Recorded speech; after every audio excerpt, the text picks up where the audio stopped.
Okay, well, good morning, everyone. Thank you for joining us on our weekly SEDP update call. I've got a couple of speakers today to give you some news. I've got a few other updates as well, but the big thing we wanted to lead off today is the new small business grant program from the state. You've heard some about it. We've been promoting it since it got announced, and it has just opened up as of 4 minutes ago. So obviously, what we want to be able to do as an organization is get the word out to all of our small businesses in Shiawassee County that qualify and encourage every one of them to make application for these dollars. And I thought it would be good to have our business development manager, Tyler DeBrabander from the Michigan Economic Development Corporation, jump on the call today and give you an update on the parameters of that grant. And then I'll fill in a little bit more detail on what's going to happen here at the local level with administration of those dollars. So Tyler, I'm going to turn the floor over to you. All right. Well, thanks, Justin. So, as Justin said, the application for the Michigan's the Small Business Survival Grant Program just opened at 9 a.m. this morning. That window will extend to this Friday at noon. That's when applications will no longer be accepted. So it's a relatively tight window, but the purpose really is to get the money out quickly. This is a $55 million statewide grant program, but funds have been allocated to the regions. For Shiawassee County, the economic development organization that is going to be evaluating and turning these around quickly is the Flint and Genesee Chamber, with help from the other EDOs in the region, like Justin and Brent and Jody. But these grants are up to $15,000 per business. I believe at the local level, they've decided to do $15,000 for each one. And this just to hopefully alleviate some fear or PTSD from a recent program. This is not a first come, first serve. The application window is open that long. You may go to the site and realize that there is a queue to get in and put your application in. But we want to make sure you get this in as soon as you can, so you're in the field.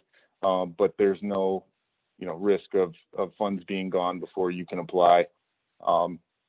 Since there is a queue, you can put your email address in the application, and you'll be notified via email when it's ready for you to go in and apply. With that window closing Friday, the Flint and Genesee Chamber will be evaluating next week, and hopefully announcing or notifying grantees the following couple weeks, and then funds are to be dispersed by the end of February. I think everyone's in this together to get this out quickly, so I would not be surprised if it's much earlier than that, but certainly by the end of February, money will be in the hands of the companies who really need it. A little bit on the eligibility. This grant is intended for businesses between 1 and 100 employees that have experienced significant financial hardship related to or as a result of the December 7th gatherings and face mask order that was issued by DHHS. So that restricted, dine in. I think a lot of restaurants will be able to show the income loss as a result of the order. That's a requirement here. And then the funds are meant to go towards working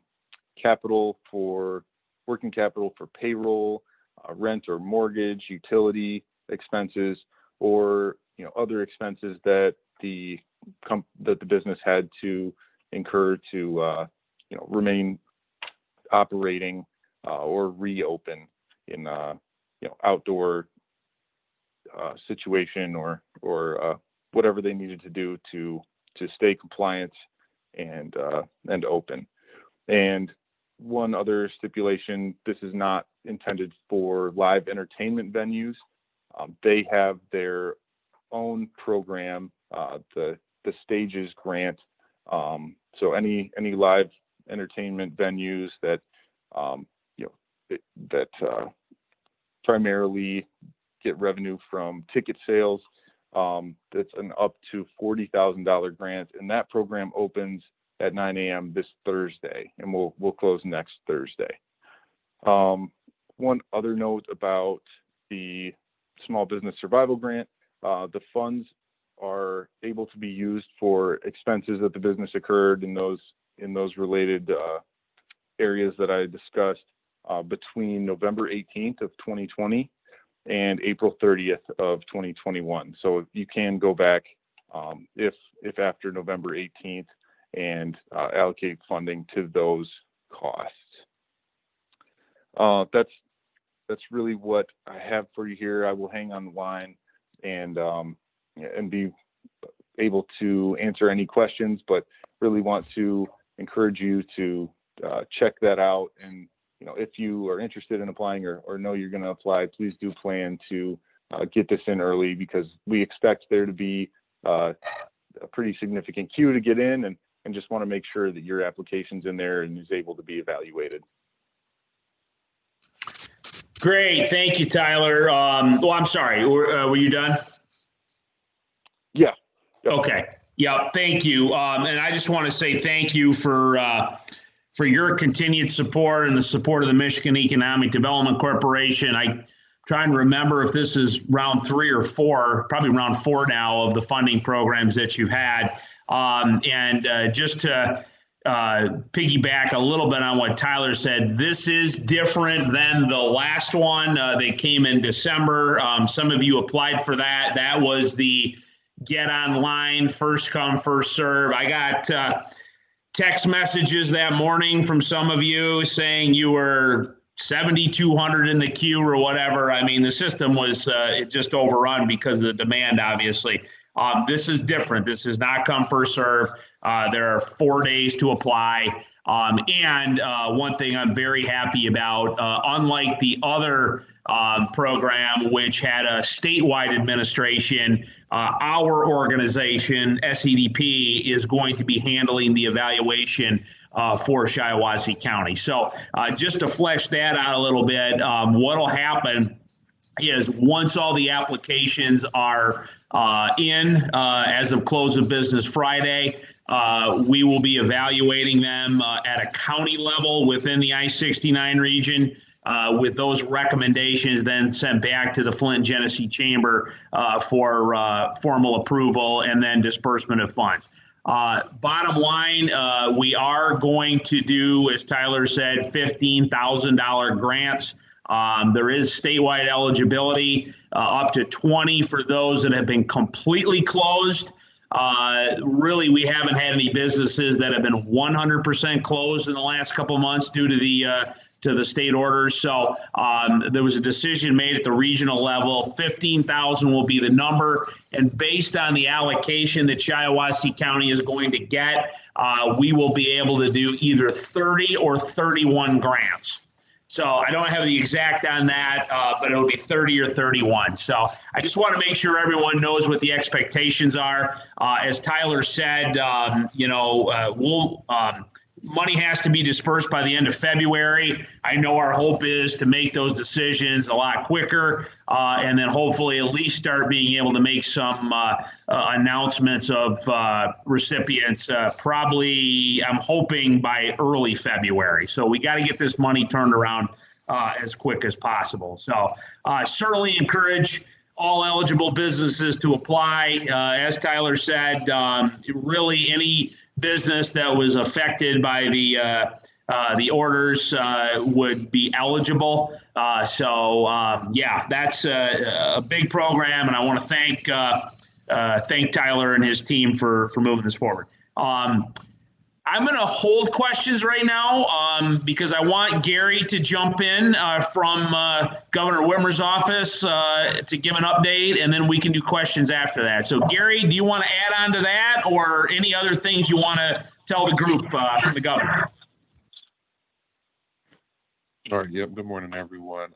So start out with the numbers. So total confirmed cases of COVID-19 statewide, we're currently at 538,377. Total COVID-19 related deaths are 13,824. And number of vaccine doses administered statewide at this point, 487,959. Recently, the governor of Michigan, the governor of Wisconsin and Minnesota wrote a letter to the Trump administration to purchase more vaccines to allow states to be able to purchase directly to as well. So in a letter that was sent to Health and Human Services Secretary Alex Azar, the governors expressed their frustration with the botched COVID-19 vaccine distribution and urged them to grant permission for states to directly purchase doses of the safe and effective vaccine. The governors also urged the Trump administration to purchase as many doses of the vaccine as possible so states can get more shots in arms in the upcoming weeks. After Governor Whitmer and 8 other governors sent a letter to the Secretary, Alex Azar, last week requesting that the federal government distribute the millions of COVID-19 vaccine doses that are currently being held back by the Trump administration, the administration announced that they will release the available vaccine doses. But according to a recent Washington Post article, federal officials backtracked and now are claiming that the reserve has already been exhausted. Despite the fact that we have not seen an increase in our allocations, and despite Pfizer's recent announcement that they currently have millions of doses of the vaccine on hand and are waiting on addresses from the Trump administration so they can deliver the vaccine to states. And also just want to remind everyone that Governor Whitmer will be delivering her 3rd State of the State address on January 27th at 7 p.m. And due to the ongoing COVID-19 pandemic, the State of the State address will be held virtually in compliance with CDC and the state of Michigan's best practices.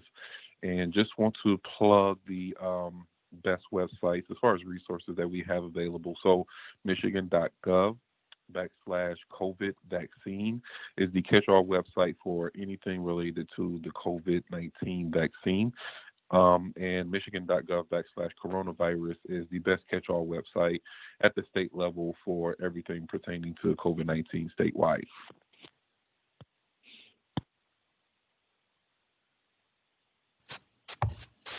Great, thanks, Gary. I've got a couple of other updates, but I do want to open the floor right now so we don't lose track on the grant, or certainly, Gary, anything you talked about. Does anybody have any comments or questions for Tyler or Gary right now? If you do, hit *6 on your phone, please. Anybody have anything for Tyler or Gary? I do want to piggyback. Oh, go ahead. Go ahead. Oh, sorry.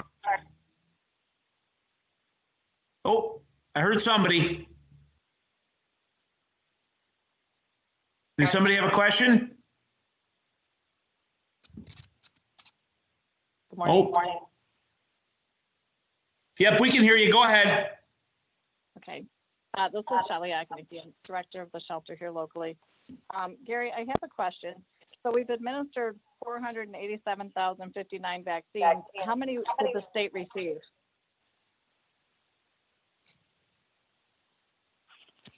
Hey, Shelly. I don't have a quick answer for that, but on the michigan.gov/COVID vaccine website, there's a dashboard on there that has a ton of data. It should be like right as soon as you get on the website. It's not that far down on the page, so don't scroll down too far on it. And that's where I pull numbers like the number of vaccine doses administered straight from that dashboard. Okay, thanks. And then I have another inquiry. I work with our greatest population at risk in Shiawassee County on a daily basis. And a struggle I guess I just want to share with you is we are seeing a lot of bridge cards being turned off during this time. And it's been a real struggle, especially for our families with kids at home for school and such. And it's a struggle to get it back on, given the offices are not typically open, that nature. I don't know how to reach out to anybody, so I thought this might be a great time to kind of relay that concern for our community, and trying to get food to people and such is the shut off of the bridge cards is truly a struggle. Yes, actually, our Constituent Services Department is the best place to send people. So I can get you that phone number. I don't have it at the ready at the moment, but also too as well, if you could flag any individuals that you are aware about, that you are aware for me, if you could just send me their email information, I'll make sure that I'll put it on our Constituent Services team radar too as well. That way we're kind of working from both angles. They could call in, but then also I can make sure that they're aware of what's taking place too, given the individual situation. Okay, yeah, and I'm not sure that they all have an email, but I will work on that and see if we can do that. That would be of great help if we could figure out ways to not do that during a challenging time. Okay, yep, I'll get your contact. Justin, I'm assuming that you got our contact information. I can get it from you. Yep, absolutely. I'll connect you by email. Thanks. Thank you. Thanks, Shelley. I did want to piggyback because I know I've gotten a lot of questions on the vaccine issue, and my Memorial rep and my health department rep were not able to join the call today, but I do want to encourage both or all of you to obviously stay in touch with the health department and Memorial regarding vaccine distribution. Many of you filled out a survey from the health department. This would have been, I think, 2 weeks ago. They are using that as the list so that when the vaccines come in, they will contact you. So you are on a list to be notified once those numbers or once the volume of vaccines come in. So I've had that question a few times already this week. So just stay in touch, keep an eye out. I know Memorial had some open up yesterday for folks, some individual slots. I think there was 900 vaccines, and those went very quickly. And just so everybody knows, the health department is using the Moderna vaccine, and Memorial is using the Pfizer vaccine. And part of that has to do with Memorial has the deep freezer technology that allows the Pfizer one to be used. That's the super freezer, I guess. So obviously either one is good. So anyway, we will continue to pass along information from our health department, from Memorial, as we get it in regards to the vaccine. Anybody else have any comments or questions for Gary or Tyler at this time? If you do, hit *6 on your phone, please.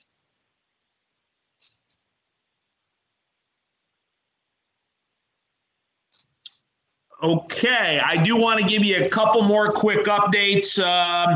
You should have gotten information on this already, but a couple of webinars coming up. The U.S. Chamber is having a session this afternoon at 2 o'clock with further discussion on the federal programs. As you know, we have communicated heavily over the last 2 or 3 weeks on PPP, EIDL, all the different stimulus packages. We've had Congressman Molinar on, Senator Stabenow, a representative from Senator Peters' office. So hopefully everyone is in the loop on federal programs. But if you do need more information, there is a webinar this afternoon. You should have got an email from me. And then next Monday afternoon, Emily Mara, a consultant for the Small Business Development Center, is hosting an event specifically for our food and beverage businesses, our restaurants. So trying to help through the pandemic. So good information to be shared with that. I'd encourage anyone to participate. That's next Monday afternoon and I shared that via email yesterday. So those are a couple of upcoming events that we have promoted. So if you have any questions on those, certainly let me know. That's about all I have. I do want to put another plug in for our jobs board. And actually, Brent Jones, our vice president, helped put that together. We've talked about it before. It's really gaining some traction now to help employers with talent. So Brent, do you want to talk about that?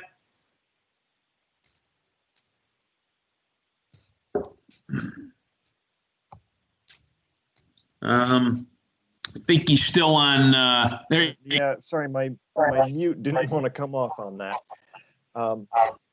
Yeah, but so for any of our employers, the jobs board is free to use for SEDP investors. It is hosted on our main website. We've been posting several direct links over the last few weeks via our Facebook page, but you can also find it under the Employers and Industry tab on the homepage. And also, if you know of anybody looking for work, obviously this is going to be a place where we're trying to centralize all those promotions we've been doing over the last few years on social media. While we've had good results doing it that way, the challenge becomes it's sort of one post and it can be missed by those job seekers out there. So this is our chance to try to keep them all consolidated in a single place and available for all the job seekers in the community to see. So please take a few minutes to take a look, and if it's something you think will be of use to you, please set up an account and feel free to start posting. Thanks, Brent. And please, stay in touch with us on this. We just saw the latest unemployment numbers in Shiawassee. We're back down to 4% unemployment. We were at 3.7 before the pandemic started. So we are really dealing with a K-shaped recovery. You know, we've got a lot of businesses that are still struggling mightily, but obviously some that are doing very well as well that still tell us every day they're needing to hire people. So we want to continue to be able to promote those job openings and help the companies get the talent they need. So anyway, with that, that's all I had on my agenda for today. Please spread the word on the small business grant application. It is now open. It will close Friday. And hopefully, if you need anything else, just feel free to get a hold of us and we'll be here to help. So thank you, everybody, for joining today. We'll talk to you all next week. Thanks.